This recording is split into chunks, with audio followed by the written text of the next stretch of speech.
situation is funny as hell. In Palm Bay, that we just had a city council meeting on Thursday. Before that, we had a BCLA meeting, Basic Community Development Meeting. And so we looked at the flag, and the eagle was turned around backwards. How that happened, I don't know. You've seen that so many times. Yeah. Yeah. Which actually.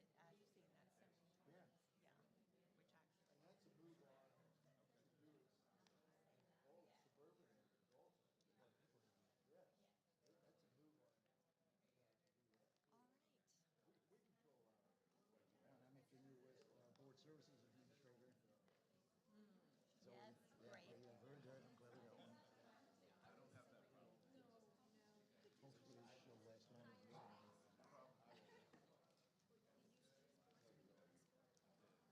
one. Hopefully she'll last long as well. Good Lord, that's the second time that we've had all three representatives in Palm Bay. Testing. Okay. Amazing. Yes. Good morning, everybody. I'd like to call the Technical and Citizens Advisory Committee meeting to order. Would you please join me in the Pledge of Allegiance? To the flag of the United States of America and to the republic for which it stands, one nation, under God, indivisible, with liberty and justice for all.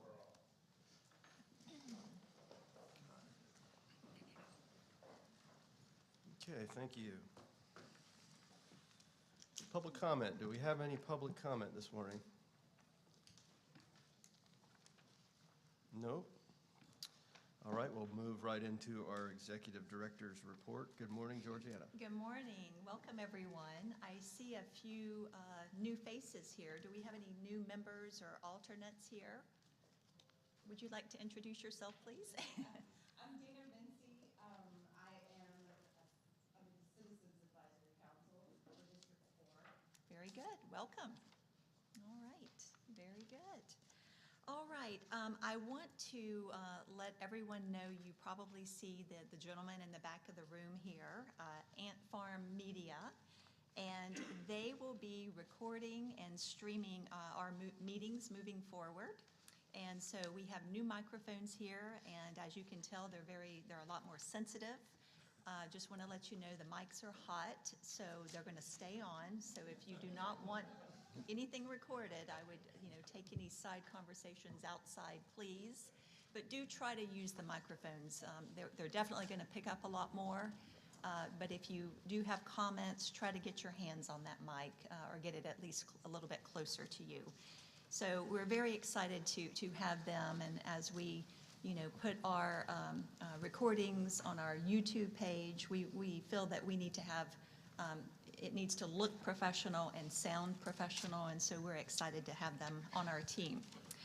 The draft governing board meeting minutes is in your agenda package for February 9th, and the governing board approved all of the action items that were recommended by the Technical and the Citizens Advisory Committee.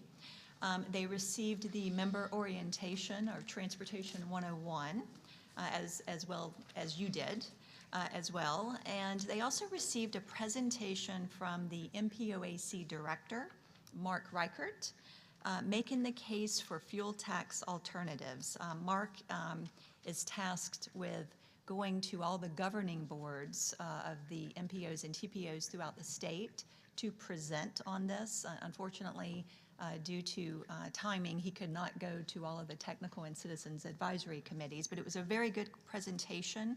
Topics included a breakdown of federal, state, and local fuel taxes per gallon, and what the funding trends look like, specifically regarding increased fuel efficiency of vehicles and the impact of electric vehicles in the market.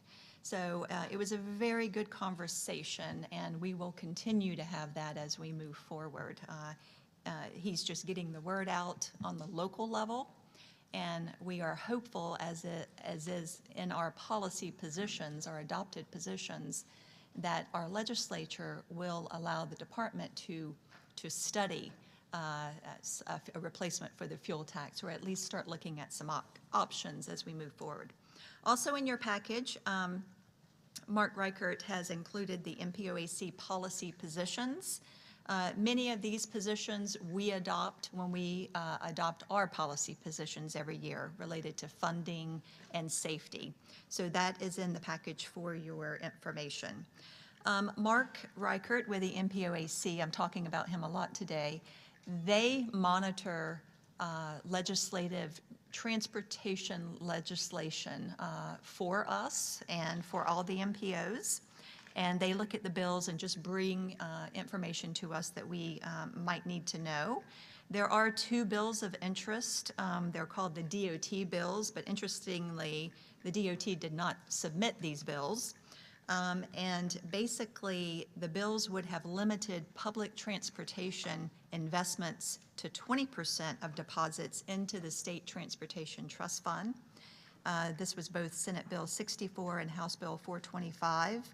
So they are moving forward with that language stripped out. So that was very concerning, for sure. House Bill 915 has been filed, which is identical to Senate Bill 106, and it's called the Sun Trail Bill. And so that increases investments into the statewide trail network, which is really good news for the state of Florida as well. Also at your place, there is a Florida Turnpike 528 East Beach Line fact sheet. It looks like this. And COC with the Florida Turnpike Enterprise, he's in the room. This is just for your information. He forwarded this to us. And this particular project is a construction project that will be let in the spring of 2024. And it consists of replacing the existing intelligent transportation systems along State Road 528 from 520, State Road 520 to Industry, and State Road 524 interchange. Its new roadway lighting system will be installed at Industry and 528. The project spans both Orange and Brevard County, and it includes installation of fiber optic backbone, and all the things that come with that, the conduit, the cabinets, the dynamic message signs, the closed-circuit TVs. And they are also converting the ramp plaza at the Beach Line and 520 in eastern Orange County to an electronic toll collection. And they will be putting up do not stop signs. So this is quite a large project, and it is good for safety. And also, as we move forward, it will help, traffic flow a lot better. So wanted to let you know about that. And as a reminder, the last day for applications for the list of project priorities is due next Monday. So if local government has a project that you want to submit to the priority list, this is a new project, then you need to get that to us by next Monday, please. And then finally, I would like to welcome our new Board Services Administrator, Zoe McNeely. And Zoe, would you say hi? And as you know, we've been without for a while, and so we've had staff that's been, kind of helping out, and so we are so grateful for the staff that we have. But I'm so excited to have Zoe. She's a UCF graduate. She has experience in marketing, merchandise buying, office management, and she has been with us for 1 week. And her skill set, I think, is going to be really good for us. So please get to know her. You can email her directly concerning questions. She's going to be a good point of contact. Of course, you can call me and email me anytime, but Zoe is going to be that direct contact for you. So just wanted to say welcome, Zoe. And Mr. Chair, that is my report. Okay, thank you, Georgiana, and welcome aboard, Zoe. Any questions for Georgiana? Well, now the question. See, we got some new microphones here. It's already on. It's on. Figure out how to turn them on? It's already on. It's automatic. Okay, automatic, huh? Talk and you get amplified. Well, I read the alternate fuel tax, just for amusement, and kind of disappointing how sorry the emphasis has been up to date. And, you know, you even remarked how sorry everything is in the report. Then I read on, and there was some bickering between two politicians. And one of the politicians said, you know, my electric vehicle should be exempt because I'm already paying for roads in my electric bill. And this is a politician with that attitude. I mean, that's retarded in the area I come from. But as long as we have politicians with these and similar attitudes, our roads are going to go to crap in a hurry. And I mean, that's just the way it is. Then later on, I saw Ellis Road, about 2.5 miles from I-95 to Wickham, and the price tag $80 million. And nobody can see that there's a shortage of cash to even get an important road like that built. And for somebody to say, I'm paying for my electric bill, that gave me an idea. Why the hell not put the fuel tax on electric bills, then everybody pays. Well, thank you. And, you know, once again, stuff you put up with, Georgiana. Okay, thank you, Pete. We'll move on to the consent agenda. Today we have one item. Okay, hang on. Yes, Adam. Real quick, Georgia. Adam Kohler, District 1. Do you have any idea what the time frame is here? You said it's going to start in 2024. Is it a Yes. 2-year project, 3-year? It is currently under design, and so the spring, they'll actually let it, in other words, advertise the project in the spring of 2024. But construction, COC, do you know if it will be a year-long project or a 2-year? There you go. Construction can it'd be around 1.5 to 2 years, especially for a project like this, which isn't too heavy in construction activity. So I would say 1.5 to 2 years after it's let. Thank you. Thank you. Go ahead, Bob. Yeah, Bob. He ran away. I just wondered, is this taking into account the future widening, potential widening of 528? So currently in our 5-year plan, we actually do not have any plans to widen our portion of State Road 528. So, Yeah, mean, Bob, I was oh, going to say, go this ahead. is the turnpike portion, which is not Right. on the books for widening, such as from, you know, Industry 524 East, that is the DOT project, the District 5 projects. Right, Yeah, right. I'm just sorry. thinking, you know, they're looking at eventually Yeah. 6 laning, I think all of it, all the way over to at least the airport, I believe, right? The 6 laning of 528? Yeah. That is, he's saying that there are no plans Correct. right now. Currently within the 5-year work program. Thank you. Yeah, Pete. Yeah, I've got a question for you on the ITS, on the B line. I know on the I-4 Ultimate project, they have all types of intelligent cables and Bluetooth readers and, you know, to give the department a lot of feedback. But, you know, what good is it on a road that you can do 80 miles an hour on now without any headaches?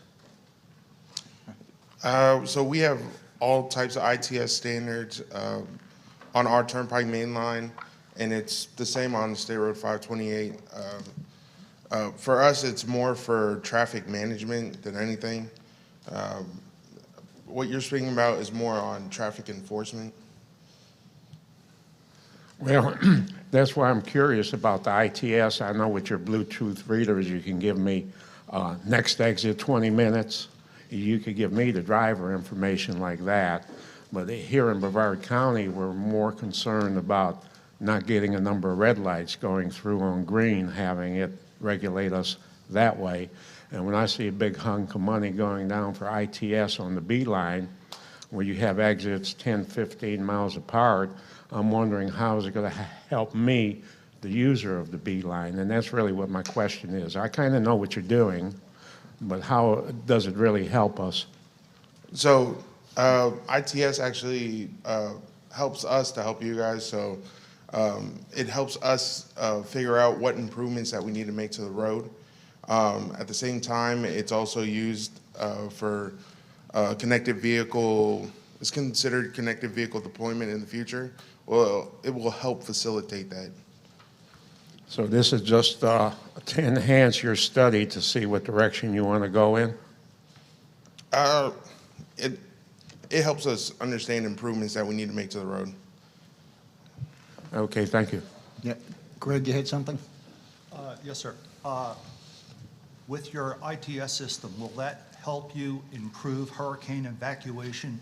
And will you go to using shoulders for three-lane evacuation? So all our improvements, they work to improve our roadways, which then improve evacuation during hurricanes and so on and so forth during those natural disasters. As far as those plans to use shoulders, I'm not really sure, but I can find out and I'll let you know. I'll get with you after. Thank you. Okay, thank you. Any other questions or comments? All right, we have a comment back there. Yeah, Joe? Sorry, I'm not speaking on behalf of the department, but I do ITS all day, every day, so I wanted to answer a couple of the questions. It's not just about regulation, obviously. We are not there, not speaking on behalf of the department. It's not there to tell people what speed to drive. But one of the big issues with ITS is it helps response, because we have a lot of cameras out there. We're watching traffic. And so our response time, instead of it being, let's say, 10 minutes for somebody to see a crash, call DOT, get a dispatch, there's people watching on monitors at the TMC. They can see the crash and respond very quickly. They can change the DMS signs in seconds, right? And so not only that, but the sensors that we're putting out there to count can actually detect slowdowns. They can detect when there's maybe somebody on the side of the road that's stuck and, you know, we're starting to create a queue. So those kinds of things will also reflect on the DMSs so that you know before you get there that there's a problem. So there's huge operational benefits to having the technology, and it's being communicated not just to DOT, but it's being sent out to other places like Google Maps so that you can see those little red lines that show up on your maps. So there's huge benefits to these kinds of projects. I just want to let you know. Thank you. Okay, we'll move on to the next item on the agenda. That's our consent agenda. We have one item today, and it is the Technical Citizens Advisory Committee meeting minutes from February the 6th, 2023. Could I get a motion from the TAC? So moved. Devin, could I get a second? Second by Frank. Over to the CAC. And from the CAC, can I get a motion, please? A motion from Arlen, second by Bill. Any discussion? Seeing none, all in favor say aye. Aye. All opposed? Motion carries. And from the TAC, all in favor, please signify by saying aye. Aye. Aye. Any opposed? Item carries. Next on the agenda is our action item section. We have two action items today. The first one is the 2022 Florida Department of Transportation Annual Certification of the Space Coast TPO. So each year, Rakenya, were you planning to speak on this, or we are just going to accept it, I think? Yes. Seems to be the going mic for this Right. morning. Good morning, Rakenya Henson. I don't have a formal presentation. I'd just like to make the comments about the annual certification that we do from the Florida Department of Transportation, not Florida Department of Certification. And I'd just like to commend the TPO staff on an excellent job. They're a great partner for us to work with.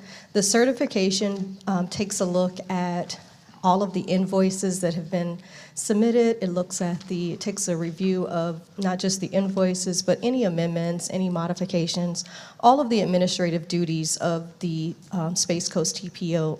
And we are able to grade them on a scale of what their risk is, meaning are their invoices submitted on time? Are there errors that we have to keep going back and forth for them to submit? Are there modifications done in a timely fashion? Are they in line with what the Department of Transportation has asked them to do on an annual basis? And that risk goes from a low risk up to a high. And I just like to say that the Space Coast TPO is ranked at a low. We can't give them anything better than a low risk, but they have maintained 100% accuracy with our department. And so that means that we don't have to do any corrective actions. We don't have any recommendations on changes that they need to complete in order to remove that, that risk.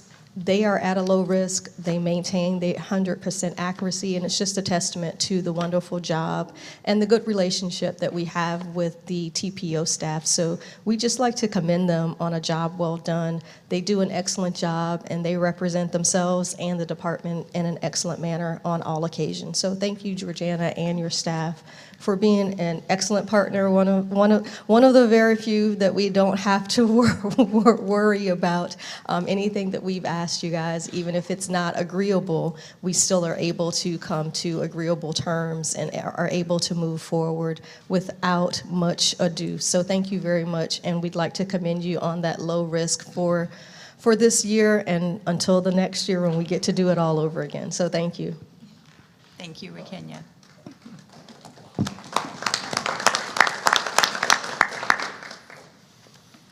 Okay, from the TAC, any discussion on this item? If not, I would look for a motion. Courtney? Second. Second by Frank, and over to the CAC. Motion by Peter. Do we have a second? Second from Greg. Any discussion? Seeing none. All in favor say aye. Aye. All opposed? Motion carries.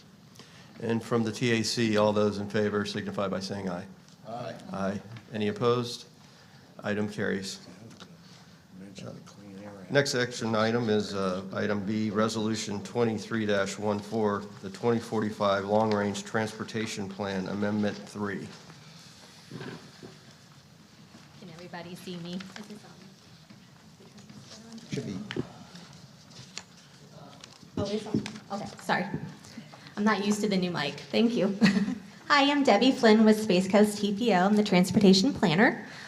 There are occasionally times when the Space Coast TPO may find it necessary to amend the long-range transportation plan outside of the 5-year update cycle. Today, the Space Coast TPO is requesting approval to amend 3 projects within the long-range transportation plan. The first project is the design of Malabar Road widening has moved into the first 5-year period of the long-range transportation plan. The second project is updating Ellis Road widening construction to reflect current funding and estimates to $75,801,490.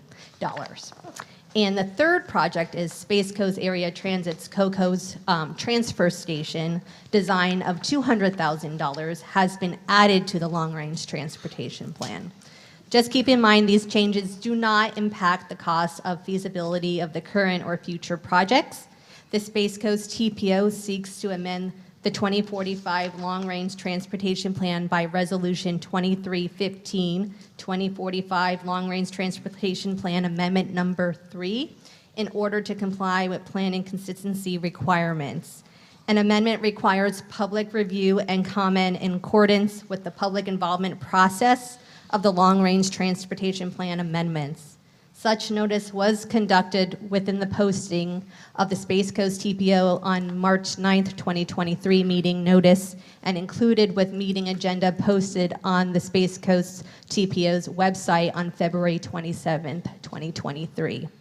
Space Coast TPO is requesting approval of Resolution 2315, 2045 Long-Range Transportation Plan Amendment Number 3. And I'm here to answer any questions that you may have.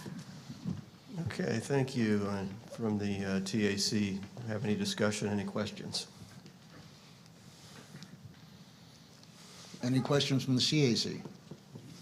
Discussion. Yeah, Pete? Well, earlier on, we were talking about transportation funding. Now we have Ellis Road, a connection from I-95 to Melbourne Airport. That's a very powerful economic road into large employment opportunity area.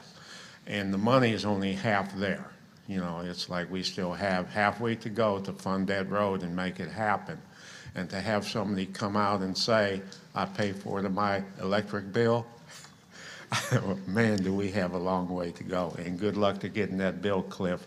South Brevard County can really use an economic engine like your airport for good, high-paying jobs.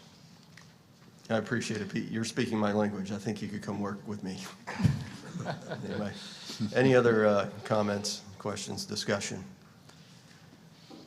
Yeah, I just want to add, Pete, that I'm sure you're aware that widening Ellis Road is not only the #1 project priority for the Space Coast TPO, it's also the #1 project priority for the entire Central Florida MPO Alliance as well. Yep. So, and I was also happy to see that the widening of Malabar Road is made into the next 5-year term of the LRTP. That's an important project not only for Palm Bay but also for Brevard County. So, thank you.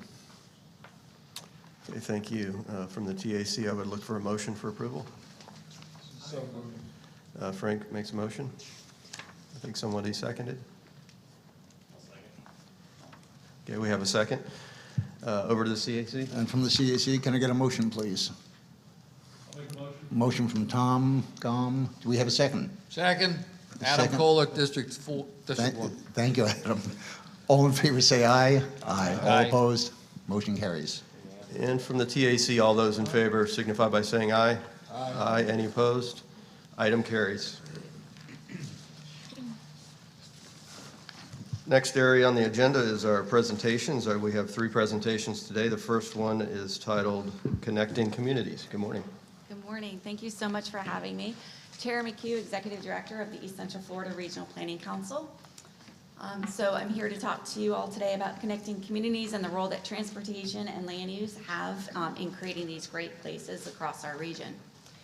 Just as a refresher for those of you who are unaware of the East Central Florida Regional Planning Council, we are one of 10 regional planning councils across the state of Florida.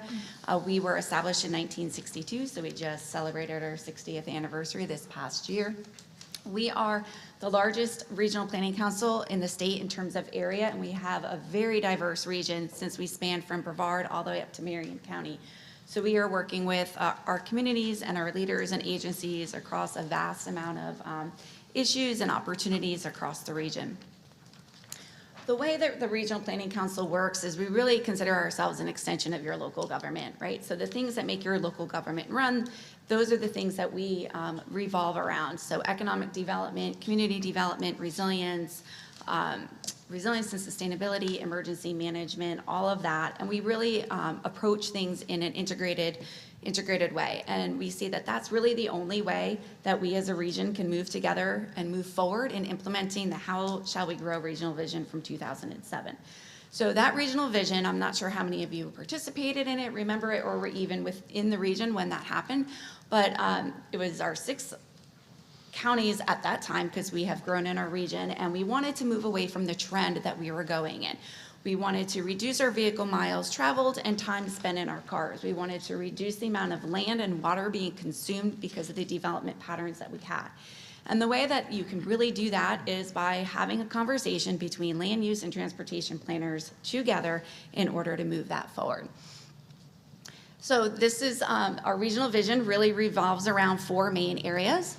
And it is to conserve our conservation areas and take the pressure off of those areas, as well as our countryside, right? So our agricultural, our farmlands, and really focus development in our existing city and town centers and connect those centers through multimodal transportation opportunities. So we continue to work with our region and our community partners in order to move that forward and really get away from the trend that we were seeing at that time, which are disconnected subdivisions and communities and areas within communities that are one-way cul-de-sac, one way in, one way out type of development.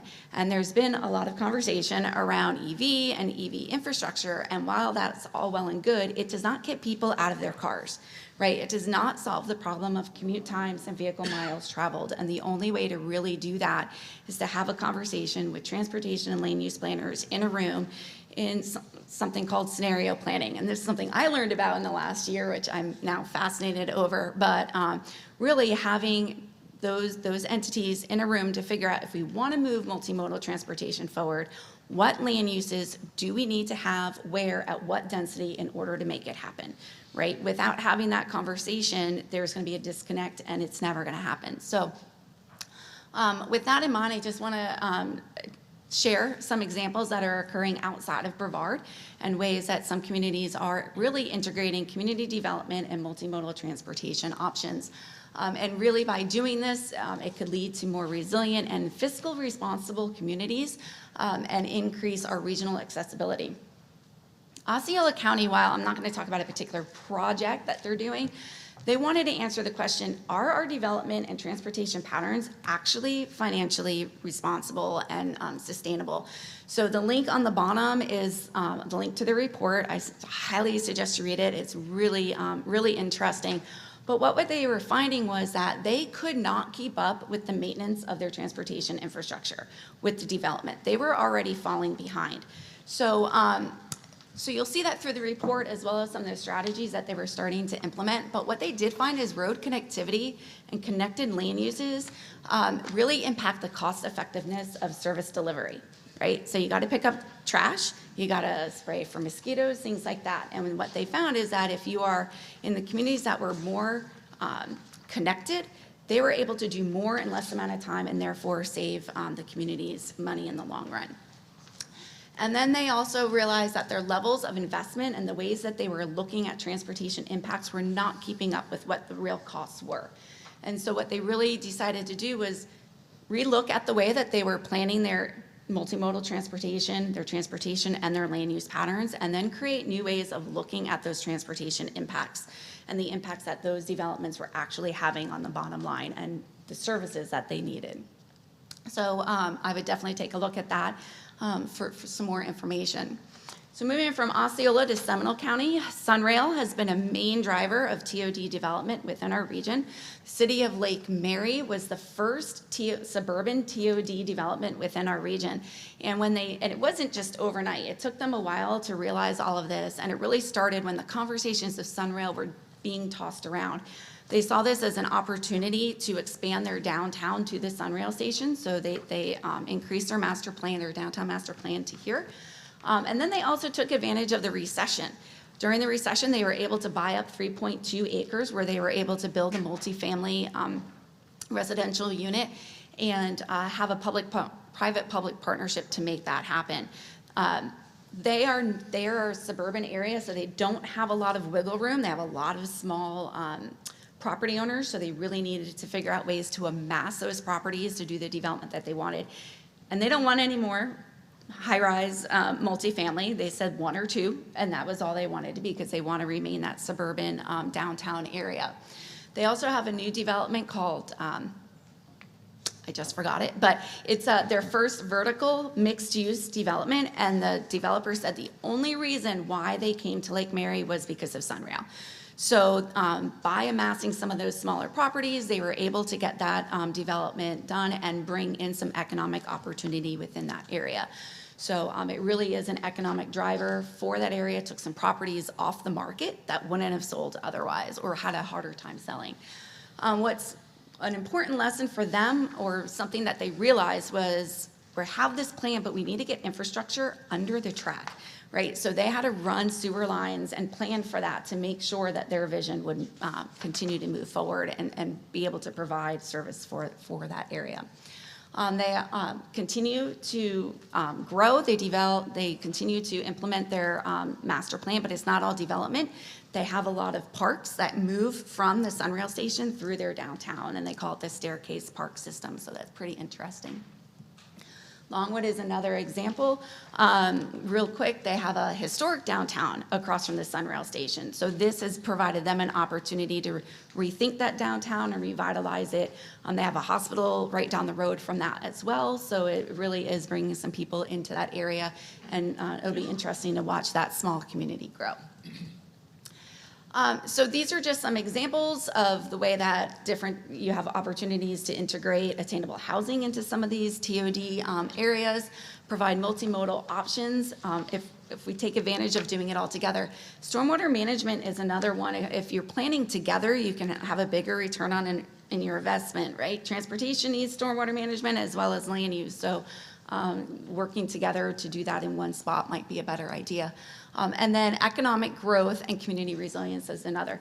Economic growth is not just also about, stores, but there could be opportunities for ecotourism. And DeBerry is taking full advantage of this to realize their vision, right? And I'm not sure how many of you have heard about the story around DeBerry's effort, but where all the other communities were kind of landlocked, they don't have too many opportunities, they need to be creative and redevelop. DeBerry has all this space. They had like this empty palette, and they had pressure on them. Oh, let me come in and build this subdivision or this project. But they had this vision, and no matter who was knocking on their door, they said no. And they worked with property owners to amass property to realize this vision. And the vision is around interconnecting multiple multimodal options. They have a convergence of two trails, the coast to coast and the St. Johns River to the Sea Loop. So in this area, they're able to give access to 660 miles of trails. They have lots of parks, and they have the St. Johns River, and they're in the process of creating another park. And they have this Sunrail station right in the middle of it all. So their idea was, let's create a main street. We don't have one. We don't have a downtown. This is a perfect opportunity to be a destination and be what DeBerry really wants to be known for, and that's economic tourism, and then creating places where people can live, work, and play. So these are just some renderings of what the area looks like. Sunrail's on the bottom, that 1792 runs in the middle, the river's on the right, and they have mixed use where you have live-work units. So you can literally live right above your shop, or you can rent it out to people who work in your shop. So they have all these different types of opportunities, housing opportunities, work opportunities, and multimodal. So they're really embracing that. It's a great presentation if you get a hold of the city manager. I mean, nobody can talk about it better than he. My last example is embracing trails, right? So we've all heard about Dunedin. We've heard about Winter Garden, sorry, and you all know about Titusville, but Claremont is another great example, and there's two reasons why. The first is they're right in the middle of the coast to coast, so they're embracing that meet me in the middle and using that as an economic generator. And just like those other two examples, they're using that as an opportunity to redevelop their downtown, right, and use that to revitalize it. I went on a Tuesday night, the place was packed at like 6 o'clock at night, and so the trail runs along the lake, but what they did was they reconfigured and created a loop trail right through their downtown. They rewrote their land development codes to allow businesses to actually use the frontage for their business to pull in people utilizing the trail. So their downtown really embraced that. Again, transportation. Trails are a source of transportation and recreation, and they embraced that and brought it in. But it was also about the land uses outside that downtown. They have some really unique partners. They have an Olympic training facility right along the trail, so you know they're utilizing that trail. They have a hospital, South Lake Hospital, which is a huge partner and sponsor with them with a lot of their activities and events along the trail, as well as the Lake Sumter College and Library. And so the city has embraced these partners. They work together to host quality of life events, festivals, all these things to really create a sense of community within the city. So really using transportation, land use to tell the story and create Claremont to be the city that it wants to be. So there's 5 real main takeaways from those examples and from, if you do some digging into them, the story that they tell. 1, connected transportation systems really provides a better fiscal sustainability for the services that you need to provide within your community through those connected patterns. We really probably should be considering new ways that we're looking at transportation impacts for the development that it serves, and that's something that Osceola County is looking at through their strategies. Advancing multimodal options require appropriate land use decisions, right? Where do we need to put land use and at what density in order to really make multimodal work, right? Because we hear so many times, the land uses don't support the transit, right? So then how do we do it and where do we do it, right? And that, therefore, can help take some of that pressure off those countrysides and conservation areas that we want to protect. And then also considering what local governments are doing when they're thinking about future condition impacts and making sure that the transportation sector and those communities are on the same page. Because you don't want to be investing in something that another community, that the community itself might not see in the long run as being feasible due to future conditions. So really it all comes down to breaking down those silos and integrating land use and transportation together to really create those connected communities and great places to live, work, and play. And that is all I have. Thank you very much. That was really interesting. Any questions or comments? Yeah, Adam? I need some help. I cannot read the 2 pages here, 89 and 93, and I don't know who can help me with. Oh. It was a printing error, and the presentation we'll post on our website, then a link out. Yep. Thank you. Yeah, Guy? A lot of what you talk about talks about human development, but you also talk about the residents of Florida, and there's a whole huge population of residents in Florida that are dying. I'm wondering if part of this development and thought is given to this concept of the wildlife corridor that we're seeing a lot of information about these days. Right, I think that's a really good point, and to my point of the regional vision is we really want to make sure that we are taking the pressure, the development pressures off of that. So we know we're going to grow, right? There's no 2 ways about it, but where we grow is what the conversation should be around. We really should be focusing on the right places to have that development, to have that density. And I know density sometimes is the bad word, but density can look different ways in different places, right? And understanding, well, it's a give and take. If we want to protect our wildlife corridors, our resources, promote development in areas that don't flood, right? We're going to have a give and take. We're going to have to really make sure that we're approving development and increasing density where it makes sense and leaving those other natural areas alone. So I know there is a lot of work. The Regional Planning Council is working on some work in Brevard as well as Volusia and our other counties like Lake to really look at conservation areas for the wildlife issue, flood mitigation issues, and looking at it in a new way so that we can consider development in a new way. Thank you. So.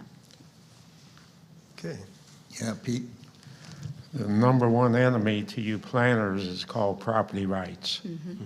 And if you look at the city of Orlando, what an octopus that is. You're talking about an urban service area. They must have been sniffing glue when they came up with their urban service area or dropping acid. I mean, that is the most bizarre service area I've ever seen in my life. And then Orange County, they're public enemy number 2. I mean, where their property rights are just leaping right over rural areas and putting massive developments in place, where counties like Seminole has to sue them to keep the impacts the hell out of their county. So you've got a tough job. And just the fact, and just the fact that you're coming here with a smile on your face says a lot. And when Al mentioned funny print, I was kind of pleased that I didn't have to read the government gibberish, because my head is so full of bull, I just can't take much more. But anyhow, I appreciate the fact that you're keeping it together with everything that you're fighting and trying to bring some reason into the chaos that's known as Central Florida. Thank you. Thank you. Anyone else? Yeah, Tara, I've got a question or a comment maybe. One common denominator in just about every example you gave was Sunrail. And it makes sense that some of the local development and the type of development that you're talking about is built around the Sunrail stations and Sunrail tracks and stops. We don't have that in Brevard County. So how do you relate that to our development, our transportation problems? It doesn't have to be fixed rail, right? So you have Space Coast Area Transit, and maybe, if there's opportunities to make that more robust, I'm just throwing out ideas, right? Bus rapid transit, it doesn't have to revolve around fixed rail. There could be opportunities to create hubs where you have different bus connections coming together that then go off into different areas. There was a conversation about your economic areas. So maybe looking at those and where you have your higher density residential and then creating connections. And then this is where that scenario planning comes in, right? Like, where is there great spots now? And then how can we continue to enhance those areas to be hubs and use the bus transit or other types of multimodal transit to connect those? Okay, thank you. Mr. Chair, first of all, Tara, excellent presentation, and I think it is definitely on point with what we are dealing with today. And of course, we don't have Sunrail. Brightline will be coming through soon, and Through being the key word, yeah. Yes, and so we're trying to set ourselves up in a position to where Brightline can say, yes, we want to be a partner and perhaps partner with us on building a station here in Brevard County. And so, you know, I think our Regional Intermodal Connections Committee that we are working on and trying to understand, you know, how can we build that? How can we understand the regional connections, the destinations, and build that transit-oriented development, intensity and density? In other words, if it's going to be in the Cocoa area, what does that look like? So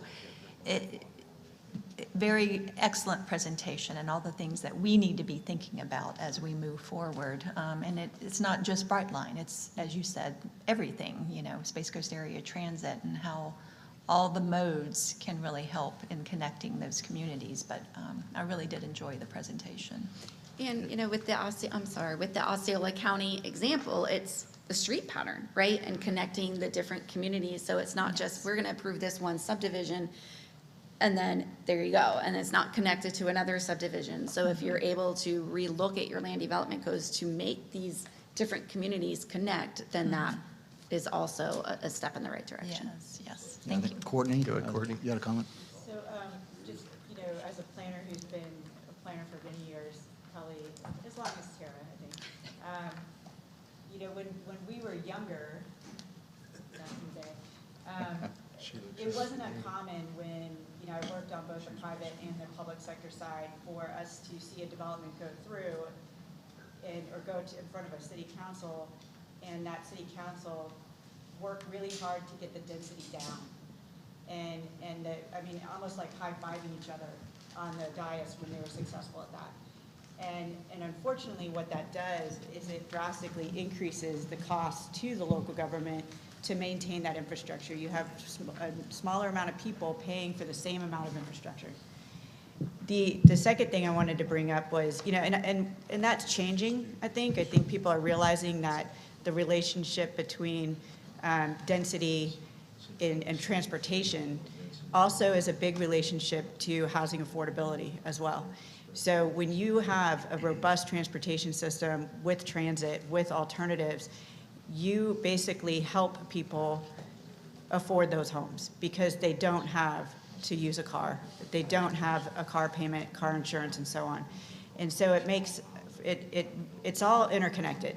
And I think our legislature and our, you know, local governments and TPOs and all the leaders in the state of Florida are finally starting to realize those connections. And also what you were saying with, you know, if you can get that development and scrunch it up into a smaller space, you leave all this other space for all the animals and everything else we want to preserve that make our state beautiful. So it was a great presentation, and I think it's very timely because I do see the tide changing in terms of attitudes towards development, and that's a very, very good thing.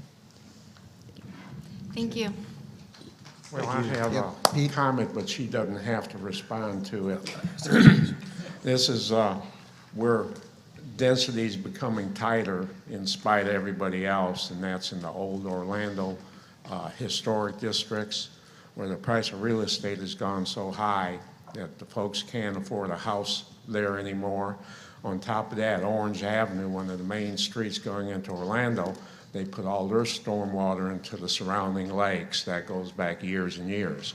So any improvement to that road, you wouldn't be dumping your stormwater into those lakes. So they're stuck with the alignment that they have. I see houses getting tore down in this area, and they're putting quadruplexes up. So one house goes down, 4 or 5 units or even more go up in the place of this one. So this urban core, in spite of itself, is getting higher and higher density. You go on Orange Avenue in the southbound buses, you can catch one every 10 minutes. So the wait isn't too terribly long for a bus, and this is in spite of the planning. The planners don't have anything to do with it. It's just the economy and the scale of living in a certain area. Now the beaches where Courtney lives, they think they got it made now, but if they don't control their government and their zoning, the same thing is going to happen to them. They're built out. The house will get tore down. Oh, you can increase your tax base. And like Courtney said, more people per square mile makes it cheaper on everybody. She believes that. She's the city manager. She'll encourage that kind of development. And, you know, as it gets tighter and tighter and tighter and more people live there, then the ultimate dream of having to take a bus or electric bike to get to the Publix will become a reality. You're either going to use public transportation, or you're going to use the roads and the trails and the sidewalks, or you're going to be jammed in a big long traffic jam. And that's just the trend of certain areas that built out are seeing. And the nice spots, if you travel to USA, the nice areas like Asheville, Central Florida, the price of real estate is shooting through the roof. Who's buying all this crap? Now, I can get a cheap house in Chicago or Detroit, but I can't get a cheap house in Asheville. So there's a lot of pressure to buy up real estate in the, in the nicer areas, and that's another, I'd say, weight on higher density development, because as real estate prices go up, who's going to pay me the construction labor with a shovel? You need me, but I'm never going to make enough money to get in one of these places, so I'm going to be forced into multifamily, and that's going to put me closer in our urban core. So it's not planning, it's just the economics of what's happening in our country right now are pushing us in that direction. And here in Brevard County, with us hopefully getting more sidewalks and trails and buses, we're kind of looking to have alternate modes of transportation, which eventually I need. I won't be around then, but eventually it'll be needed. And one last thing.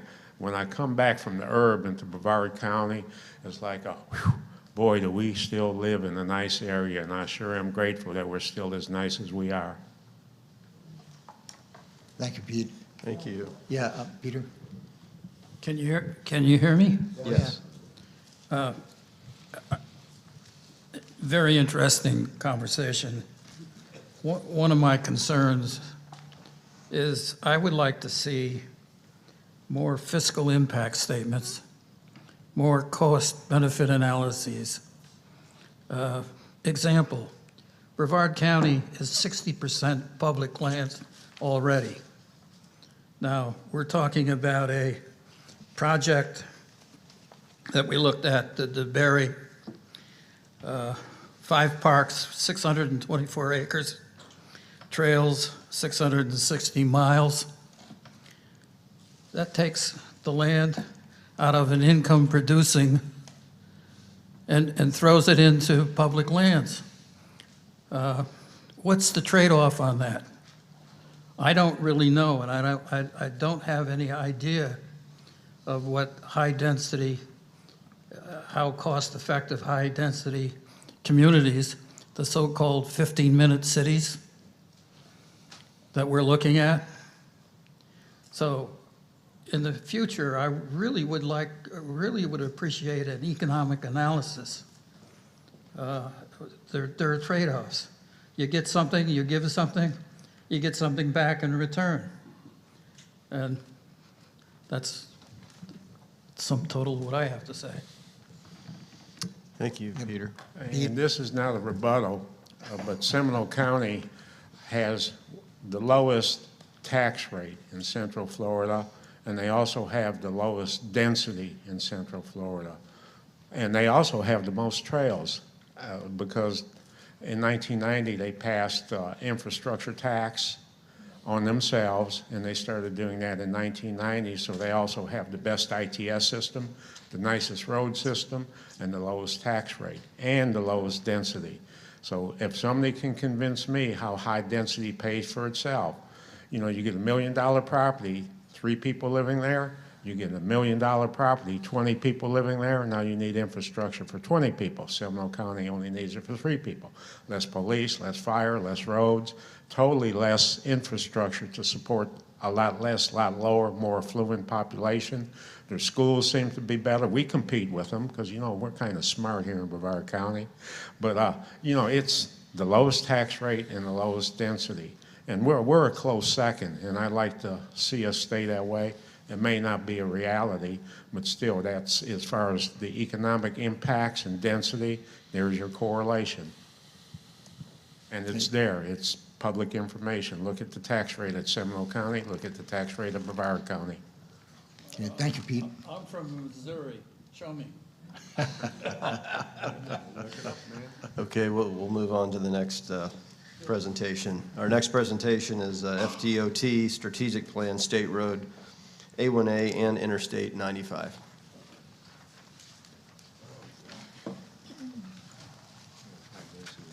Good morning. Good morning. Good morning, everybody. Morning. All right, can everybody hear me okay? All right, Yes. perfect. I'm Celine Bounds. I'm with the Florida Department of Transportation. I am the scoping manager for District 5. I'm going to be presenting the A1A overview today. We'll go over the A1A master plan and some of the resurfacing projects and other projects that are happening on A1A.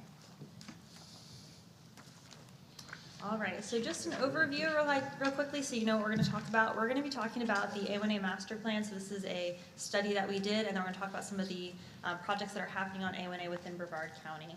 Some of the key things about the A1A master plan is that we focused on the vision, goals, and approach and methodology for projects that are coming up. So taking a step back, thinking about how we approach the master plan, we really wanted to put ourselves in the public's shoes. We wanted to acknowledge that A1A is an important corridor for all of our all of our counties within District 5. It's important to understand that to some people this is home, to some people it's a vacation destination. So we took a step back, kind of understood the different people we're seeing. We also looked at the unique communities. So we understand that some areas are high tourism. Others, again, are just places people live. And so the different areas along A1A are catered to those groups of people. So with that understanding, we looked at it from an engineering perspective, and we looked for opportunities to increase safety, enhance accessibility, and opportunities to engage the public. So A1A in District 5 is a little over 65 miles.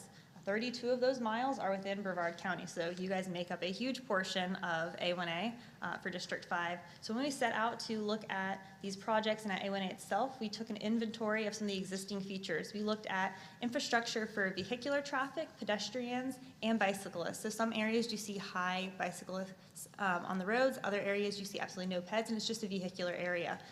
So understanding those gave us an idea of what people we would expect to see out there, and then we're able to address what kind of accessibility needs there were.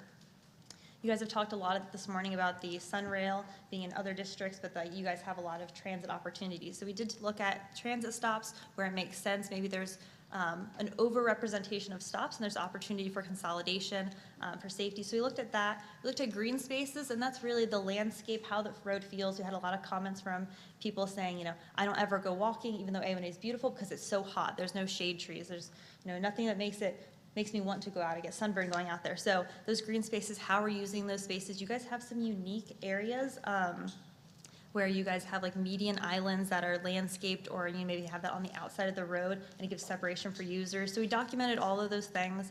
We looked at beach access. Those are areas that we see a lot of people crossing the roads. Sometimes there are existing crossings for them to use, sometimes there are not. So those are things that we documented. We looked at the roadway typical, and then we looked at the speed. Were people traveling above the speed we expected? Were they traveling below? That was usually really rare. People like to drive fast. So we kind of documented those and understood what we were seeing on the corridor for existing features. When we went out, we looked at the different things. We created this map. We took this out to the field. We looked at the hot spots. So this map on the left is a heat map. So the darker the color, so it goes from green down to red, that's where you see a high density of crashes. And so we took that, rose in the field, we looked at the areas, usually signalized intersections were those red areas. So we looked for maybe opportunity to pull the stop bar back. Maybe they're too close to the pedestrians. Maybe there's opportunity for an LPI, allowing those pedestrians to make the crossing first. So we went out to the field. We looked at this. We looked at the different types of data that were happening. The middle map shows you the type of crashes that were happening. So we marked vehicular fatalities, pedestrian and bicycle crashes, regardless of fatality or injury, because we know that those are our most vulnerable users. And then the map on the right is our transit and our context classification. If we understand what context there's out there and what opportunities there are for transit, give us a better idea of what people we're actually seeing, and then we summarize that with the information on the left as far as like a legend. So some of the project considerations and the goals, the things we set out to understand, the things that we want to incorporate on the future projects, which is general for this planning master plan project, as well as just all projects FDOT does. We want to make sure there's accessibility for the public. We want to make sure they have opportunity for all users. You know, maybe you don't see all users in every area, but is there opportunity to increase maybe pedestrian or bicycle users if the infrastructure was available? We focused on the social aspect, making sure we have a project that entirely reflects the community's needs. You know, maybe the community, like DeBerry, that we saw in the previous presentation, wants to have a higher number of bike-ped people, but currently their road doesn't allow for it. So how can we include that into our projects and make sure we're accommodating those visions? Environmental, again, those green spaces, how can we enhance the experience you're having on the corridor with while keeping the environment in mind, and resiliency. Obviously, you guys, we had the hurricanes recently, so you understand the sustainability of our infrastructure is important. And then economic growth. So we want to make sure we're providing the right road in the right area that supports the existing systems. Some of the things that this master plan acknowledged was how we could engage the public. And this is all information we passed to the actual project managers. So they have this information that they can incorporate onto their projects as they see fit. So on the left side of the screen, you can see these dates are now passed, but we have a robust list that includes future dates of opportunities for us to come out and get involved in the community. Maybe there's an existing event that we can come out and we can talk about a project where we want to fit into those existing schedules. We understand this is everyone's home, so people have plans for Saturday. Maybe they don't want to go out and go to a public meeting and look at boards and talk to engineers the entire night. You know, maybe they're already going out with their family to a beach event, and maybe we can go out there and be a part of that, invite them out, and show them what's on the project and fit into their existing schedule. The two visuals you can see in the center, these are just renderings. I know that in the previous presentation they talked about some of the renderings that people had for their planning studies. The advantage of this is when you have very realistic looking renderings, it helps communicate your design ideas to the public. It's a lot more digestible for them and helps you communicate things that maybe engineers aren't very clear and they're a little too technical based in their conversation. We want to make sure that what we're proposing is getting across to the public and that they're understanding that. On the long list on the right that you can see, that's just us identifying stakeholders. These are people like transportation professionals, like your Space Coast TPO, that we want to get involved in these projects to make sure we're actually understanding your need. We don't want to come in and give a project that you guys don't want. And then lastly, in the top right-hand corner, visuals as far as like logos. These are opportunities for us to create a consistent look and engage the public where they feel heard. If they see that visual, they go, oh, that's the A1A. FDOT is out here talking about A1A again. So it's something that's consistent, the public understands it, and they know what it means. So the end goal for the master plan was really to be supportive of the surrounding land use and the roadway users, again, looking at whether we have bike peds out there, making sure we're providing for all users that we see and any plans we have for future users. We want to align the resurfacing efforts with the community's visioning. That's often done through our conversations with the locals, and then making sure that we can incorporate this into our future upcoming resurfacing projects. So I just wanted to point out some of the existing projects that we have in your area. This is just a list of some of them. These are projects that are along A1A or intersect with A1A. So these are projects that we passed all of this information I went over with you. We have this really nice magazine style deliverable from the master plan that we are passing off to the PMs for them to use. So there's sidewalk jobs, there's resurfacing jobs, there's safety projects, all trying to take an understanding of the need of the corridor and addressing that. So we have the PMs and the projects and the letting dates on here. I know this isn't part of District 5, but I did want to point out it is within your area on A1A. We have the A1A Sebastian Inlet Bridge replacement. It's a PD&E study right now. This is going to address the structural and functional deficiencies of the existing bridge, as well as addressing the gap for the linkage for bikes and peds. So again, we're focusing on all users. Bike peds want to go from, they don't see the district line. They don't say, I just stay within District 5. So we want to make sure we're providing that connectivity. Lastly, this is my contact information as well as all the contact information for those PMs you saw on the list. I wanted to make sure you had their information in case you know of something within that area or you want to better understand the projects. Again, this is just the A1A. There are obviously a lot more projects going on in Brevard, but we just wanted to provide that opportunity for you. And then I do have another presentation on I-95, but I wanted to stop here and provide an opportunity for questions or comments. Any questions for Celine? Yeah, Bill. I've been pushing for safety. I live in Cocoa Beach, and I had the police department pull up the figures for last year, and it was 5-to-1 based on visitors versus residents. Wow. And I think that's significant. I think the safety plans look at the global effect, but actually, let's keep all these visitors out, you know. I mean, that's a great point, though. When you know that you're having that many visitors, you understand that these people don't know your roads. They don't know that there's a curve coming up where I need to slow down before I get to that curve. So how can we communicate that to people who aren't familiar with the area? So we're trying to incorporate that and pass it on to our PM so those projects can be appropriate for the people who are out there. Go ahead, Jared. To that point, one thing in Cocoa Beach, for example, we have the project with Sam Jumber, who's been fantastic to work with, but we have raised crosswalks coming to Cocoa Beach, and then a little north of that, we'll have a pedestrian hybrid beacon. A little north of that, we have a couple RRFBs. A little north of that, we'll have mid-block pedestrian signals. Mm-hmm. And I think it's important to have some continuity along that corridor. So hopefully this master plan will address that, especially, city to city, but obviously, in one city, have some continuity through there, so. Absolutely. Thank you. I would like to add to that. I think that's a great point. So we noticed that in Daytona Beach Shores, there was a lot of inconsistency in these crossing opportunities. Not only is that just not appealing as far as you have different crossing opportunities, but to a driver, especially people who are not familiar with the area, they're not expecting to see 3 different opportunities for peds to cross. Sometimes it's not signalized, it's just a pavement markings. Sometimes it's, like you said, rapid flashing beacons. So if we have consistency there, then it's clear to the drivers how they should handle these crossings. So I think that's great, and that is something our master plan covers and information we're passing along. Yeah, Pete. Georgiana, you need to hire this lady and steal her from FDOT. Okay. Well, with that said, are you familiar with the 441, the Orange Blossom Trail Safety Project? Yes. Bobo mentioned that a few years ago, and I had the opportunity to visit it. Now, I saw it before, and it was like the epitome of urban blight. If you wanted urban blight, you cruise down 441, and if you couldn't find the vice there, it didn't exist in the USA.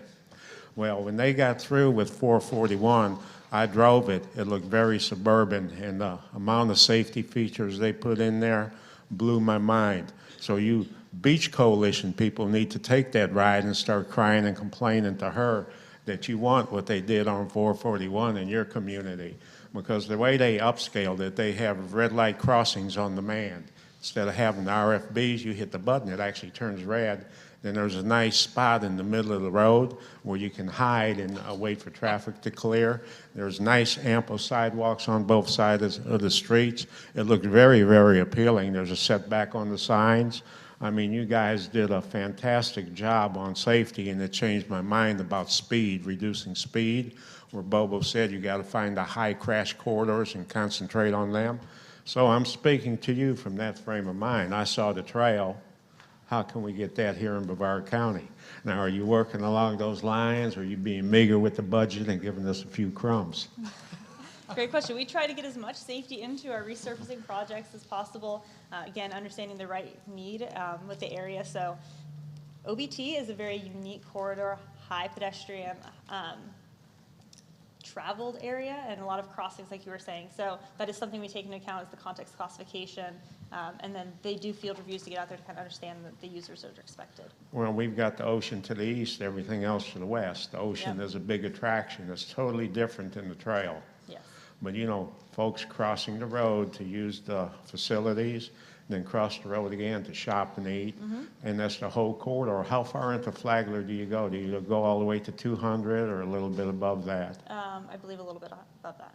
So you have a Capture pretty decent strip of A1A. Yeah. And I used to cruise A1A when we were doing Nova Road. So Daytona's pretty much like Brevard County.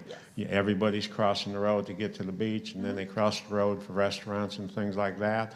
So this area is a very high tourist dollar generating area, and it deserves exactly what the trail got.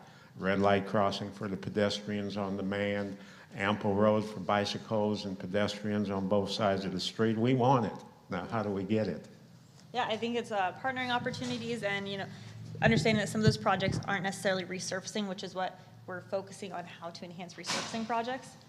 So those are sometimes long-term visions, but we do try to leverage as much safety into resurfacing projects as possible. Well, planning happens Yeah. 10, 15 years. 10 years ago, we were talking about dropping the speed limit on A1A, remember?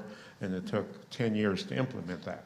So we understand that planning happens sometime in the future. And we got to start thinking about what do we want to look like then, now.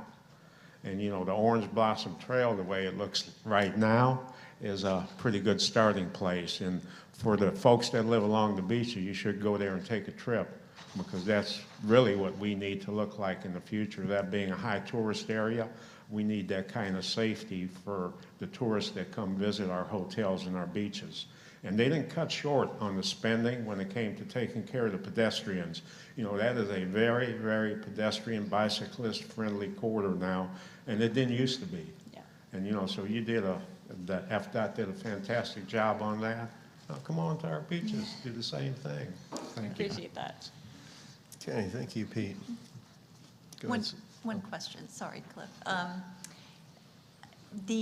I know, Celine, we have a pre-scoping meeting coming up on Thursday afternoon, and it's a group of projects. And in that meeting, I think the local governments are invited, or is it just the TPO? This one is just the TPO, Okay. and at that meeting, we're going to discuss how you would like us to engage our Perfect. local partners, and then you guys will be hearing from me again at some point. And the reason I bring it up, because I think one of those projects is A1A from 520 to George King Boulevard, Correct. I believe, which is a very large section of A1A, and clearly a section where we do have some safety issues. And incorporated into that section is the curb and gutter section from the city of Cape Canaveral, from North Atlantic, where the proposed roundabout, which is not going to be happening now, all the way to George King. And so, integrating those two projects, but yet taking advantage of a resurfacing to where you're not tearing up work. I mean, I think it's going to be very interesting, and it's going to be very important for the local governments to be at the table. We need to hear from the city of Cape Canaveral and Cocoa Beach and understand what we can do, to incorporate as much as possible.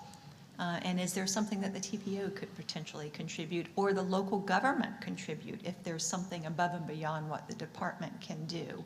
So this is going to be an opportunity for true partnership and trying to get that corridor, to look how we want it to do for our future there, because it's really going to be a one-shot deal. Yeah, in the absolutely. resurfacing portion for the next 20 years or so. So just put that out on the table. When is this project going to be completed? I may have missed it. The master plan? The master plan. Master plan is at completion. Okay. We had a couple of things come up. We had the strike team that's taking over Flagler because of the seawall. Okay. And then the resurfacings were covering a majority of our portions. So we said, all right, we're going to wrap this up. We're going to pass it to you guys because you're able to implement something sooner. Okay. So that's how it kind of came to this point. All right. And then I appreciate you setting the table for our scoping year. And I know some of you guys may be invited to those meetings in the future, so if you see my name pop up on your calendar, we really appreciate you guys coming and giving feedback. It's how we can get the most out of our resurfacing, is talking with you guys early. All right. And Georgiana, it's, Go ahead, Pete. yeah, it's sometimes when you're talking to the politicians, they don't know where to go.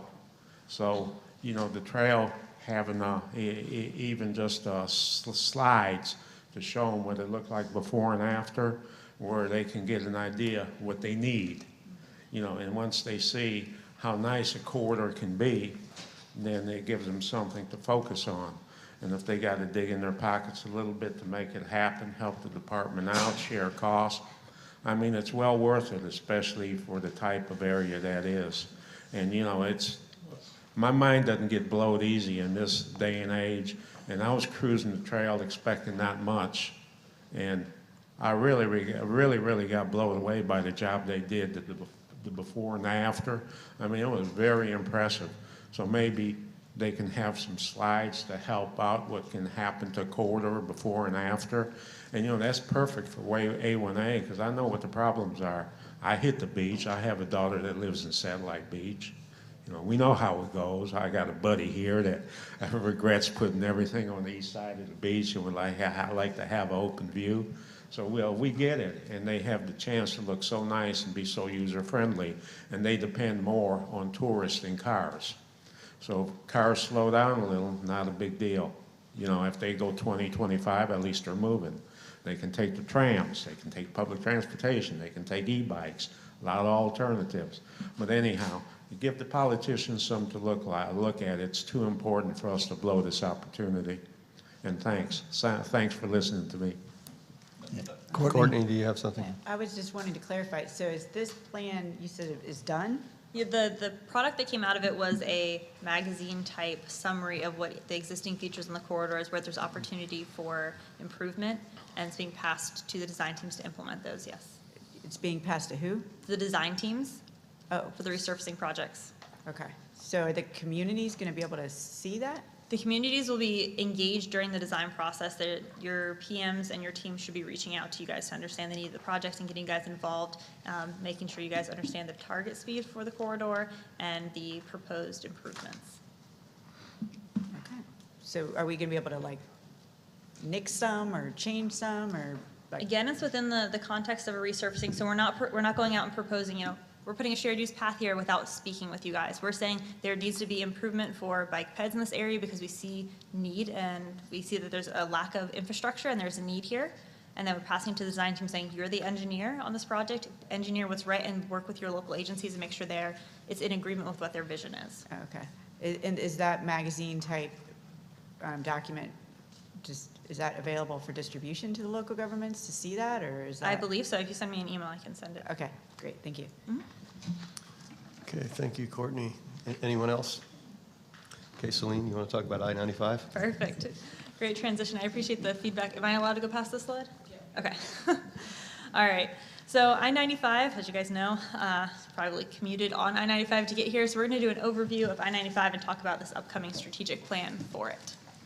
So the agenda for I-95 for this presentation, we really just want to go over the corridor significance. You probably already know it's a very important road. Some of the past projects, some of the current efforts, and then our future plans for it. All right, so I-95, obviously, it's very important. If you don't know, there's 1,917 miles of I-95. It connects over 100 million people from Miami to the US-Canada border. So a very significant project. It covers 15 states. And the important part of it is it goes through Brevard, it goes through District 5, and so it's important to us. One thing to note is it serves 40% of the country's gross domestic product, which is huge. I'm sorry, the county's gross domestic product. And then it is also an evacuation route. So obviously with the hurricanes, that is close to home for us. This is how we get our people out of the state and to a safe location. So within District 5, I-95 is a total of 137 miles with 31 interchanges. As you can see, we broke it out by county here, and Brevard County is more than half of the distance of I-95, so you guys have a significant part of it. So this is very key for us to make sure we're keeping you guys involved because you own half of it. So within Brevard County, there are 19 interchanges, all of which lead to either residential areas, tourist hubs, or space facilities within the county. So some of the past projects over the past 20 years, a lot's been done to I-95, including widening to 6th lane within District 5. There have been multiple interchange improvements, as you can see on the left-hand side, including some new interchanges, and these were completed to give more direct access to the regional's economic centers and to alleviate some of the congestions experienced by growth. Also, we talked a little bit earlier, I heard it come up in conversation, the Ellis Road interchange, that was recently completed, and this provides direct access to the Melbourne International Airport. And the department is also seeing improvements in operations on the adjacent interchanges as a result of the completion of that project. All right, So some of the current projects that are out there on I-95, the first one at the MIMS rest areas, that one's currently in design.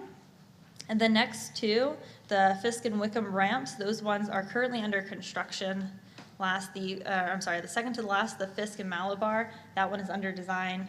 And then we know about the Ellis Road widening, that one is currently in the right-of-way phase. All right, so to go in a little bit more specifics on some of them.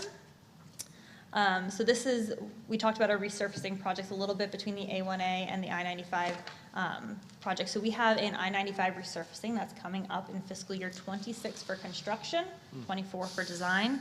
And so what this one is we're looking at opportunities to improve, obviously, the pavement first, because it is a resurfacing project. That's the top priority there, is to rehabilitate the pavement, and then looking for potential opportunities for improvements for the bridge structures, the 9 interchanges within that area, ramps, signals, pedestrian features, and updating the mainline lighting. So this is currently in design. The letting date for it is February 26th of 2025.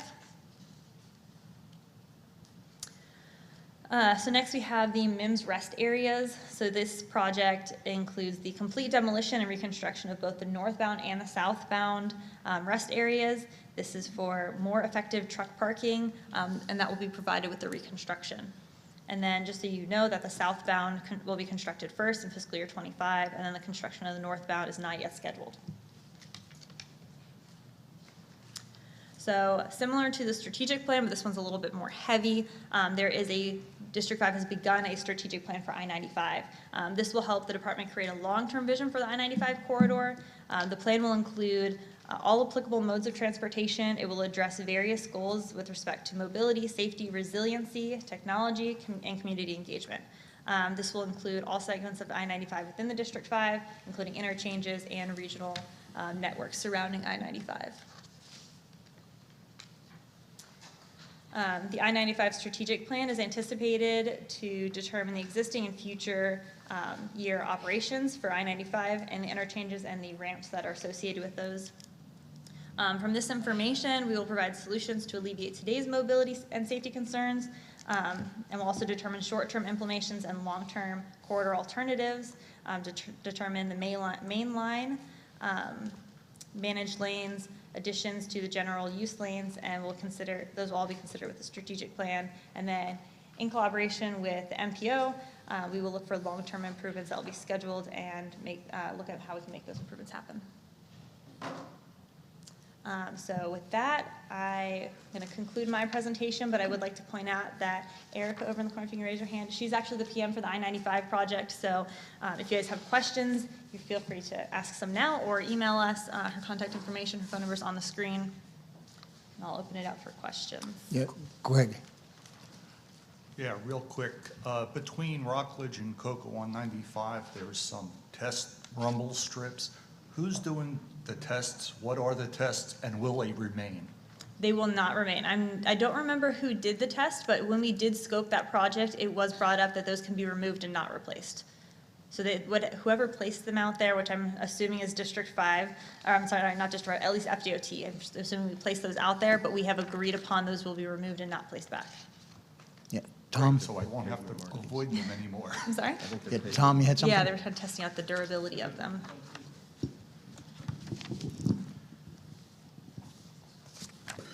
Great, thank you for your presentation, but going through the whole presentation, you never once addressed charging stations. What are the plans for charging stations along that route? Great question.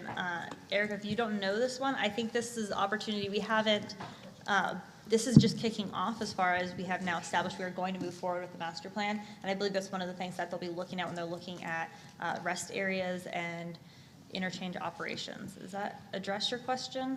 Well, no. Celine, if Yes. I may, Go for it. we had a TIP amendment at the last meeting, and the DOT requested it, and there is a study under, they call it the NEVI program for charging stations. So they're going to be looking at that for I-95 and I-75, I believe. And at this point, it's just a study, but it's looking at the different locations and how to make that connectivity up and down the interstate system. Thank you. Any other questions? Yeah, Adam?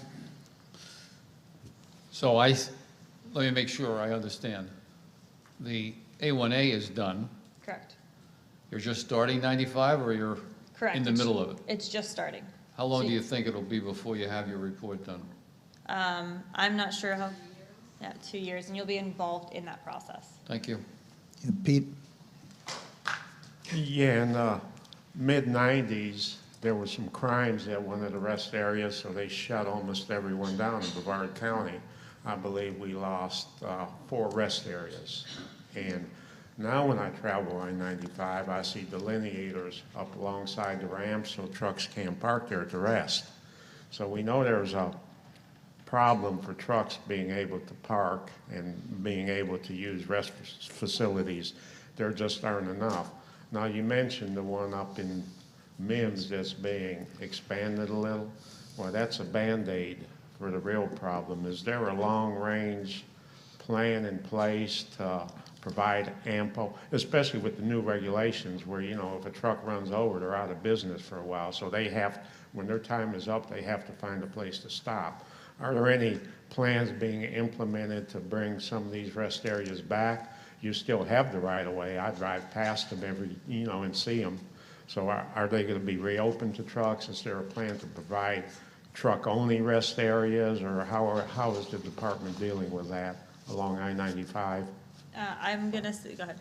Yeah, so part of the master plan or the strategic plan will include truck parking to determine the appropriate locations for economic as well as the transportation system. And so that will be a part of this study. Okay, thank you. It's definitely a need. That's awesome to hear. Thank you. Yeah, Greg? Yeah, to tack on to Pete's comment. Yeah. We've had a problem with trucks parking on the right-of-way of State Route 524. Okay. Heading to Walmart. I believe we've had no parking signs, or FDOT had put up some no parking signs to alleviate that issue, and some of them have gotten run over. Anyone else? I like it.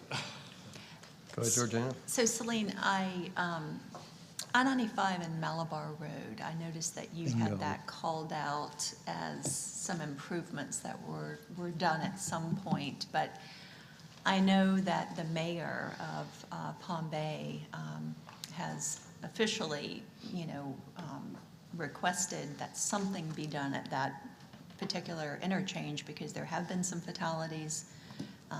There's some needed turn lanes. I don't know if in the future ITS, because I know there are some ITS improvements there that might help with the traffic flow. But that is an area, that and 524, certainly there's been millions of dollars of improvements at the various interchanges up and down I-95 in Brevard County, but we still have a few that need some serious help from a safety perspective. And I think I-95 in Malabar is probably at the top of the list. So I'm not sure what those improvements were on Malabar that you mentioned, but it's definitely a top priority, I think, that needs to be looked at.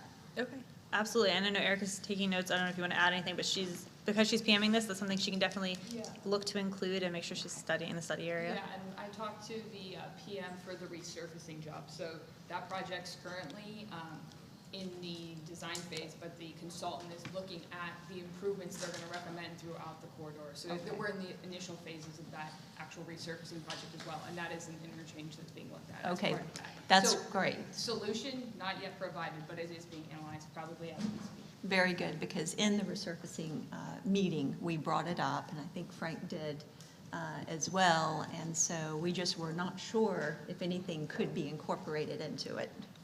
Yeah, thank you for bringing that up, Georgiana. I was going to bring it up, and you beat me to the punch.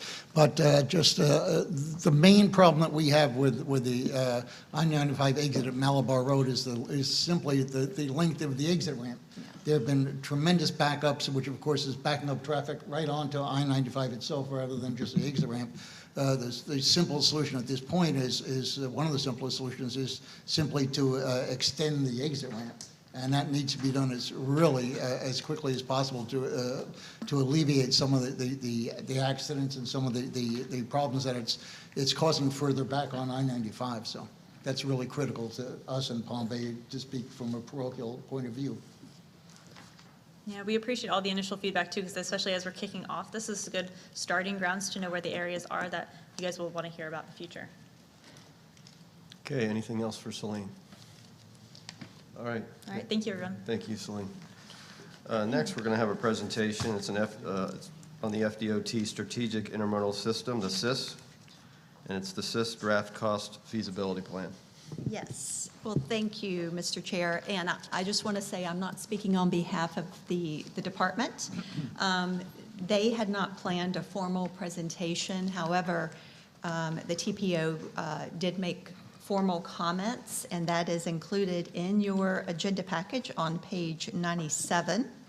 And so we wanted to just give a very quick, brief presentation on what our comments are and what the department has included in the SIS draft plan. So for the new members, the Strategic Intermodal System, was created back in 2003 by the governor and the legislature, and it was really to focus the state's limited transportation resources on facilities most significant for interregional, interstate, and international travel. So transportation facilities that were important to Florida's economy. And SIS includes 3 types of facilities: hubs, corridors, and connectors. So here in Brevard County, we have 2 SIS corridors, and that's I-95 and State Road 528. Those are our SIS corridors. We have a group of SIS connectors, and we also, it's not just highways, airport, seaport, and spaceport. These are our SIS hubs. And actually, in our transportation improvement program, we have $550 million in the TIP. These are real projects programmed over a 5-year period that are with SIS funding for those 3 modes, space, sea, and air. So Brevard County is getting a lot of SIS funding. But from a highway standpoint, we wanted to kind of bring some things to your attention. And the purpose of the SIS plan really is to continually, evaluate the SIS needs, considering the funding revenue, and develop a phased plan for cost-feasible improvements. So just real quickly, moving through, this is going to be the agenda. The first 5 years of the SIS plan is 2024 to 2028. And this may be hard to see. The 2 State Road 528 projects are listed on here. This is the widening for the DOT District 5. And compared to the last SIS plan, the right-of-way is now entirely funded in fiscal year 24 through 26. Ellis Road, the right-of-way is fully funded, and construction is showing up $30.7 million in 2026. So this is the funding that we have in the 5-year work program. What's important here is construction is only partially funded in the SIS plan. We're still at least $45 million short, depending on which cost estimate you want to use. It could be a lot more than that. So that is the first comment in our letter that you see there. It is just acknowledging, look, yes, Ellis Road is showing up in the first 5 years of the SIS plan, but 0 SIS funding has been used on this project. It is a combination of DOT's federal funding, some TPO money, and local funding. And there's no plan to use SIS money on this project, at least identified in the SIS plan. So we felt that this needed to be called out. So then the second 5 years, this is planned for funding in years 6 through 10. This is so the 2 projects here, these are 2 new additions. Excuse me. Let me get here. 2 new additions for the 8-laning of I-95. And so the comment in our letter for the second 5-year additions is, Celine just presented on the I-95 strategic plan. And of course, very much important plan, very much needed. But as I mentioned to Celine, we do have a few interchanges that we feel is very critical and really should be looked at right now. So The PD&E has been called out here for fiscal year 2032 and a PD&E for 2033. And it's the sections from I-95 from O'Galley to Wickham, and then I-95 from Malabar to O'Galley. Without a doubt, the traffic volumes are very high. There's no question that we're going to need an 8-laning on I-95 within this section. But our thoughts are, and what we called out in the letter is, we really should be looking at the interchanges first, at least for the ones that have problems. And so then just moving on to our years 11 through 25. These are the PD&E studies within these years, fiscal year 2036 to 2040. I-95 from Wickham to 520 has been called out for a PD&E. I-95 truck parking from the Indian River County line to the St. Johns County line, which was just mentioned. And then Pineda from I-95 to South Patrick Drive, that is a SIS corridor. That is a PD&E. And then State Road 50 from I-95 to Columbia Boulevard is also a SIS connector as well. So these are PD&E studies in the out years. And then this is the unfunded list here. And on this list, we have State Road 528, both sections, the widening, and State Road 401 bridge replacement. So this is unfunded. So in the SIS cost feasible plan, two of our #1 priorities, not to mention Ellis, has no funding for construction. And so this is disappointing if you're going to use SIS money for it. And so this has been called out in the letter. And I think one of the things, the SIS funding is not going as far these days. The cost of projects, the cost of construction is skyrocketing. And there's a lot of competition within the Central Florida region and the state as a whole. So we just wanted to bring this to your attention and let you know what we're dealing with here. And as we review this plan, we wanted to make our comments and put them on the record. And so, we developed comments, and the district provided our comments to central office. And the central office will finalize the draft, and it will be the final cost feasible plan in May and be published.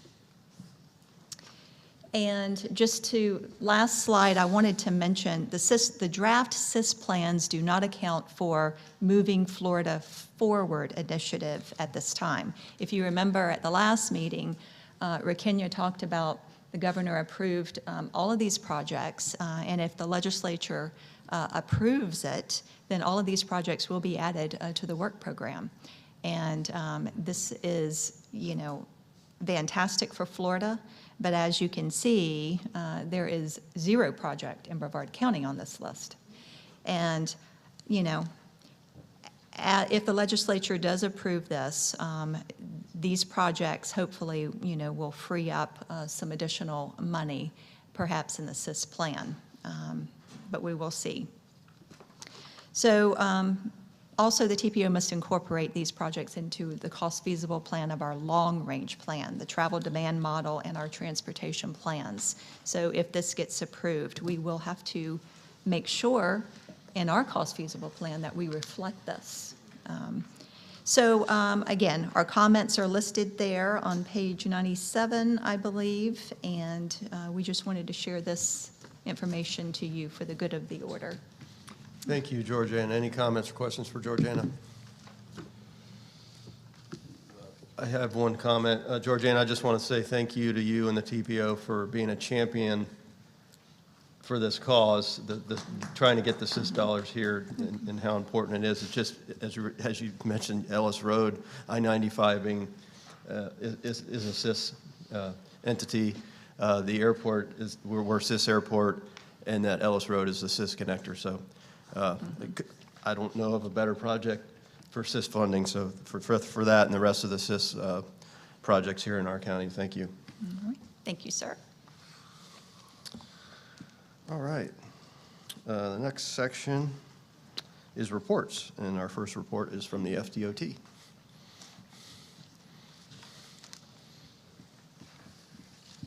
morning. Good morning, everyone. Rakinya Henson on behalf of, excuse me, pollen is very, very present. Excuse me, Rakinya Henson on behalf of the District 5 Florida Department of Transportation Office. You have information on our current construction report. It was, excuse me, it was the most up-to-date information we have as of the last day of last month that you have in your agenda items. I am available for questions that I can take back to the district office, to any of the project managers to provide additional information.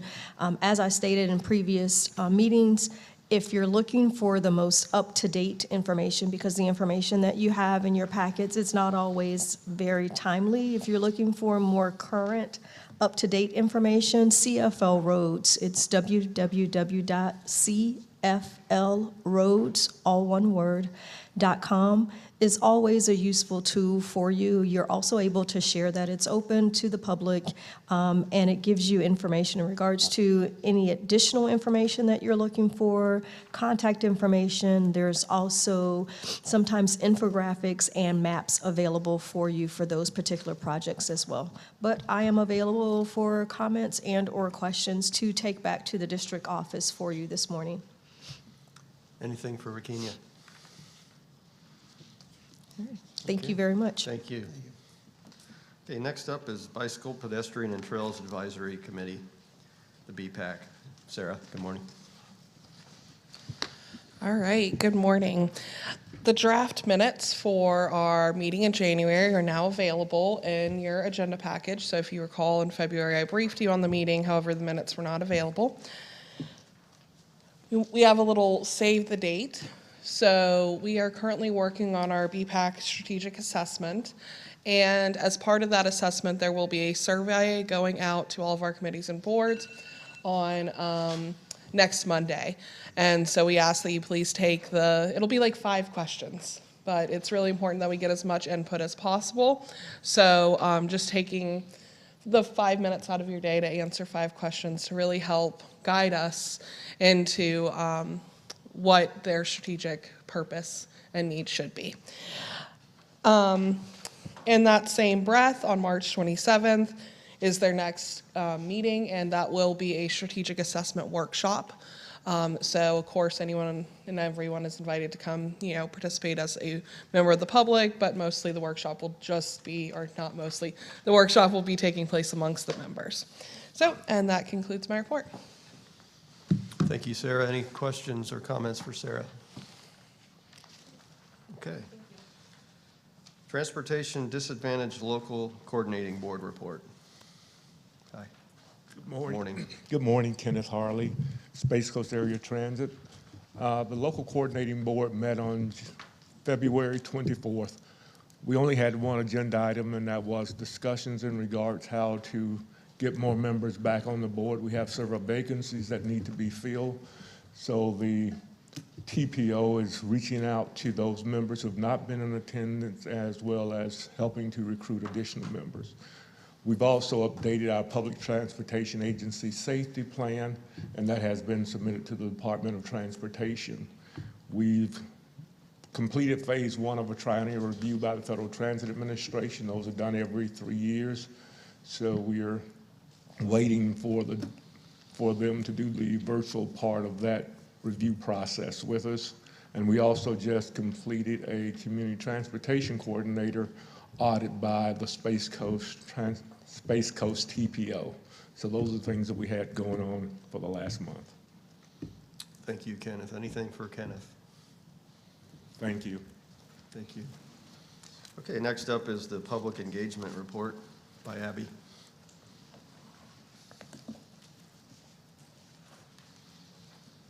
Good morning.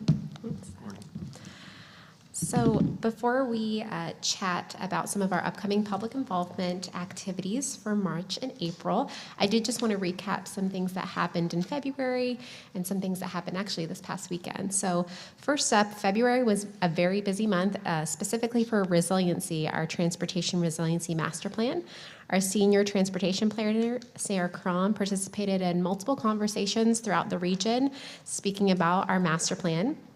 She first served on an amazing panel of experts at the Women in Transportation Central Florida Chapter's February program, and then spoke at the American Society for Highway Engineers Central Florida Transportation Summit. These speaking engagements, they were really showcased that we're a thought leader when it comes to transportation resiliency, and specifically identifying areas where we need to put in the work to build a stronger, resilient system. And hopefully some of you also attended our Ride the Wave to Resiliency event that we held here last Wednesday on the 1st. And then we also have been supporting the 2023 Running Zone Spring into Fitness Challenge, formerly known as the Mayor's Fitness Challenge. The TPO has been supporting that here by attending events to pass out safety goodies, talking traffic safety. Earlier in February, we attended the Senior Walk at the Merritt Island Square Mall, where we passed out education resources, safety goodies like backpacks, high visibility safety vests, reflective bands to mall walkers, but then we also reached shoppers that were in the area too. So it was a really great event. And then just this weekend, it's not pictured on the screen, but just this weekend, our education and outreach coordinator, Shelby, she attended the City of West Melbourne Walk with the Mayor, where she passed out backpacks with some resources and safety lights from our community partner, Health First. So, as we all know, March is also Women's History Month, and so I just thought I'd share a little bit of trivia for you. Did you know that a woman invented the windshield wiper? And a woman also played a critical role in the construction of the Brooklyn Bridge. And as far back as the history books take us, women have really been pioneers in the transportation industry, from inventors to entrepreneurs to civil engineers. And if you didn't notice, our staff are also all women. So tune into our social channels. We're going to recognize March as Women's History Month to learn more about some of the brilliant minds throughout history that have revolutionized transportation. March is also Florida Bicycle Month. So we've kicked off this month-long celebration in support of the Florida Bicycle Association, which encourages bicycling and recognizes its important role in providing transportation and recreation to all of our residents and visitors. And during this month, we'll be promoting topics such as youth bike safety, some of our trails, bicycle laws, proper helmet fit, and more. We'll also be collaborating with our partners like Alert Today Florida, 2023 Running Zone Spring into Fitness Challenge, our local municipalities, Brevard Public Schools, to educate our citizens and specifically about the importance of bicycle safety. At the end of the month, which you'll see up here on the screen, we also are going to be partnering with FDOT District 5. At the end of the month, on March 29th, we're going to be working with them to highlight safety improvements within the resurfacing project of US 192 from I-95 to Babcock Street. Safety improvements down there are going to include restriping travel lanes in both directions to provide 6-foot wide buffered bicycle lanes, realigning and upgrading crosswalks, and creating pedestrian refuges to decrease the distance pedestrians have to travel safely. The improvements are intended to provide safer environments for pedestrian and bicyclists along the corridor. But one of the primary types of crashes along this corridor, and if you drive it or walk it or bike it ever, you'll see this often. The behavior is that drivers who are making a right often don't look for pedestrians or bicyclists. It's a really big problem on US 182, so we're going to be working with FDOT to host a safety pop-up event there on the 29th and to educate all road users, drivers, pedestrians, bicyclists, that they all have a part to play. We'll be working with, like I said, FDOT, but also Health First, a community partner, will be out there with us, canvassing a segment of that corridor with safety materials, some bicycle lights, things of that nature. So we're really excited for that event. And then another great public involvement opportunity coming up to celebrate the Spring into Fitness Challenge. Shelby will be leading a pedestrian safety focused webinar on March 17th from 12 to 12:30. If you can join us on Zoom, that'd be awesome. You know, walking is really a simple and free way to get moving and to boost your health, but if you aren't doing it safely, you could be putting yourself at risk. So Shelby's going to be talking more about the benefits of walking, safe places to cross, and how you can incorporate walking as part of your everyday life in your community. So save the date and make sure you join us. And then lastly, these are just some trending topics that are going to be coming up on social media that we're going to be discussing for March and April. Vehicle Safety Recalls Week. With the time change, this is a good time to kind of alert drivers to make sure that they're checking for recalls. St. Patrick's Day, it falls on a Friday this year, so we're going to be working with law enforcement to, you know, make sure that we're promoting that Buzz driving is drunk driving, and specifically, people will be probably celebrating all weekend long. And then April is Distracted Driving Awareness Month. And as always, please make sure that you're following us on our social media channels. Make sure that you're up to date on our website. We've made some changes on there as well. Any questions for Abby? Okay, thank you, Abby. Thank you. Next up is a local government report. If anyone has any information they'd like to provide from their local government, go ahead. I just want to make a quick comment, but we are at the port very happy. We just are the world busiest port, cruise port.